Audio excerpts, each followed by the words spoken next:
Okay, we are back again to try out another new camera. Previously, you got to try out a G9 Mark II and the S5 Mark II, and this time round is the Lumix S9.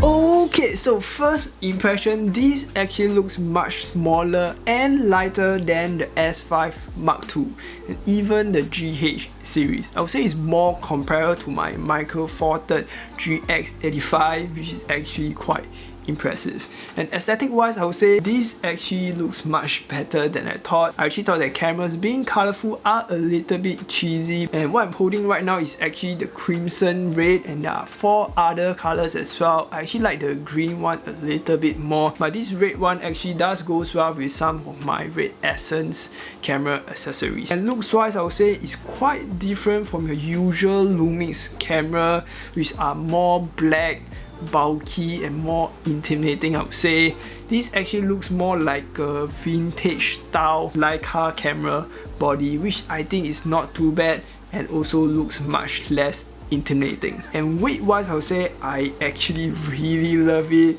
I would say this would actually be great for vlogging, especially when you have the flip out screen. And if I'm not wrong, this is probably Lumix's lightest full frame camera as of right now, and probably even in the market at 486 grams. And there are 2 other cameras that is very similar to this as well, and they are Sigma FP, which I don't think I'll talk about that, and the other one is Sony ZV-E1. And I have no doubts Lumix definitely make these 2 compete against the Sony ZV-E1, because that is like just 3 grams lighter than this. And I think Lumix did their best. This is the lightest they can go. And ergonomics wise, I would say I actually do not like it.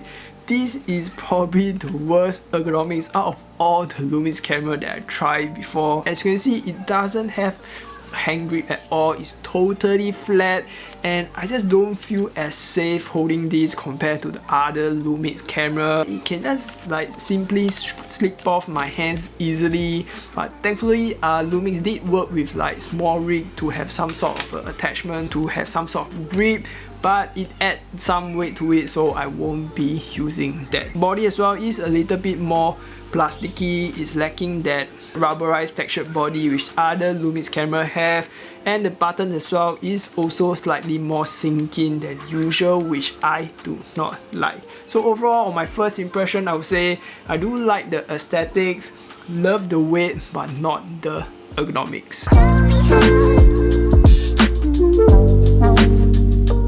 Okay, spec-wise, this is largely the same as S5 Mark II with some missing features, and there's some new features as well, such as MP4 Lite, a smaller file size to shoot open gate, and a new Lumix Lab app whereby you can download LUTs and a few other features, and a new feature that is called the hybrid zoom whereby you can zoom in more with no quality loss. We're gonna test that out. Without further ado, let's go head out and try out this camera. Let's go. Okay, right now I'm shooting on 4K 10-bit 422, no extra filters or grading, just a real-time LUT with a correction LUT. What do you guys think? I do think that it should be the same as S5 Mark II, as it has the same sensor. And this is the 6K open gate, which you can reframe to vertical or horizontal content, but I'm more interested to see how the MP4 Lite fares against this 6K. And this is the MP4 Lite. What do you guys think?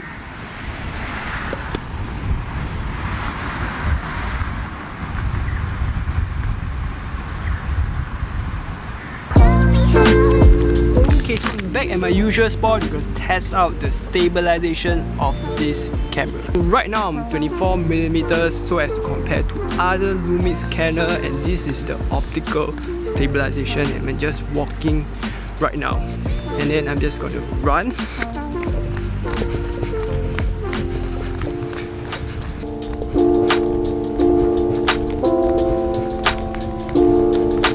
And turning these to 16mm as you want to test out the ultra wide at optical stabilization. And this is just walking, and you're gonna run now. and you probably can see the wobbles on the sides. Testing it with the Stabilization.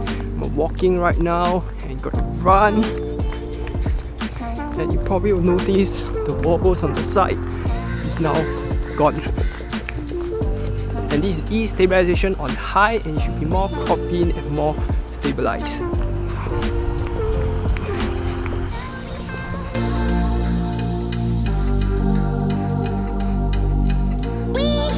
And there is a LUT button over here which you can access up to like 38 or 39 LUTs, which you can download from Lumix Lab or anywhere else from the internet. So I downloaded quite some of them.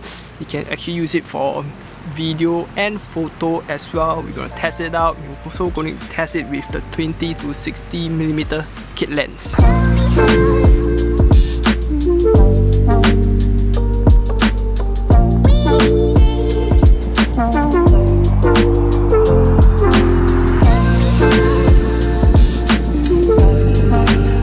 Done with the LUTs, and let's head back to try out the rest of the features, as I think it's going to rain.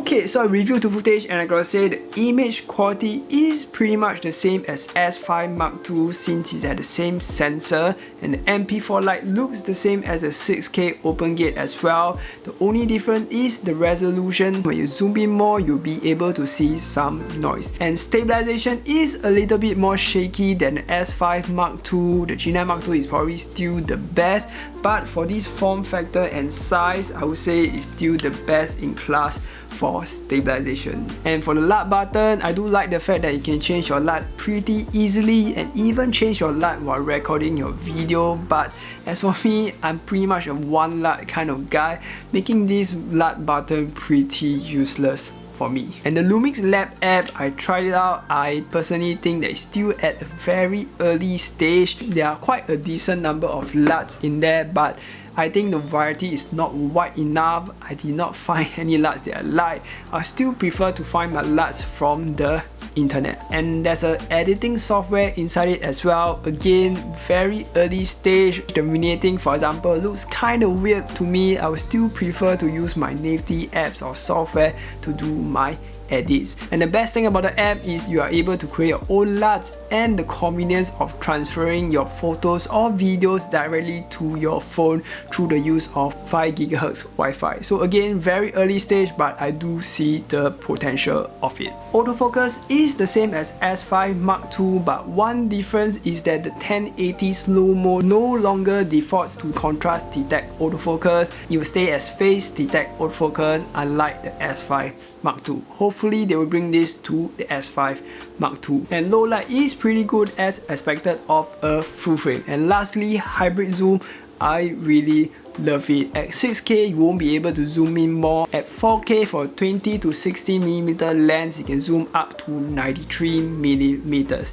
And at 1080p you can zoom all the way up to almost 200mm, which is absolutely insane. I'll definitely keep these features on by default, and I really do hope that all these features that they have, they will bring it over to the rest of the lineup, especially the G9 Mark II and the S5 Mark II. And let's finally talk about the missing features. On the photography side, it does not have a mechanical shutter, so you won't have the feel and the sound of it. And there's also some disadvantage of only using electronic shutter, such as ghosting when you move your camera too fast. And there's no EVF, which is going to deter away a lot of the traditional photographer. And there's no hot shoe mount as well, only cold shoe. So overall, I would say it's going to deter away quite a lot of the traditional photographers. As for me, I don't really shoot video, so I'm more concerned about the video side of this Lumix S9. And for the videography side, it's missing one of the recording format that is all intra codec. I don't really use that codec, but if you use that, then now you know. It also doesn't have the headphone jack. It doesn't really matter to me, but apparently it's a big deal for some people. And the biggest deal breaker of all is the recording limitations. At 6K, it can only record up to 10 minutes, and for 4K, it can only record up to 15 minutes. and 1080 is 20 minutes. I would say it's just a little bit too short for my liking, especially the 4K. Even though I don't shoot more than 10 minutes, but there's always the what if in some certain scenario or situation that requires me to shoot long videos, this camera will be worthless. Or for some people who want to shoot podcasts or long talking headshot, or just prefer long videos in one clip, but in general, this camera is going to be worthless to them. And for the rest of the coin, it's pretty much the same as S5 Mark II. It doesn't have the 4K slow motion full frame, you only have the APS-C crop, and as well as no 4K 120p. And that's the two of the biggest deal breaker for this camera. And some minor cons, the initial startup still takes a while, same as the S5 Mark II to boot up, but subsequently it will be fine. I also have more accidental press of the touchscreen and causing it to mess up my autofocus. Probably because of the bad ergonomics, I mess up the autofocus quite a few times and I have to reshoot the video. So that's one thing you need to take note of. And the next thing is the screen is always very dim because it doesn't have the EV hab. It cannot adjust to the brightness of the environment. Only when you take out the lens cap and it will adjust accordingly, which is really irritating, and I have to set it to manual instead of auto. And that is all about what I want to say about this camera, Lumix S9. And despite all the limitation, I still think that it's a really fine camera to have, and it's not as bad as what many people make it out to be. But if you're a serious videographer or photographer, you may not go for this. But you're someone in between, more casual or more of an average consumer, you may consider this. Or if you're someone who is more of a short form content creator or influencer, or someone who just do social media, or even someone who want to like bring this camera for a holiday, or a vlogger, yeah, you may go for this. But you just need to make sure of the recording limits. If you're someone who shoot really long videos, this may not be for you. And as for me, I personally really love it as a vlogging camera because it's just so light. It just doesn't look really as intimidating as my other Lumix camera. This is definitely on the top of my list for the camera that you want to use for vlogging. It may not be the same for you guys for some different situation or purpose of the way of using it, but as for me, I really like it, and this is definitely on the top of my list, followed by the G9 Mark II. And that's all I want to say about this camera. I personally really like it, and let's see if I will be getting this. And that's all I want to say. I'll see you guys in the next vlog. Ciao, bye.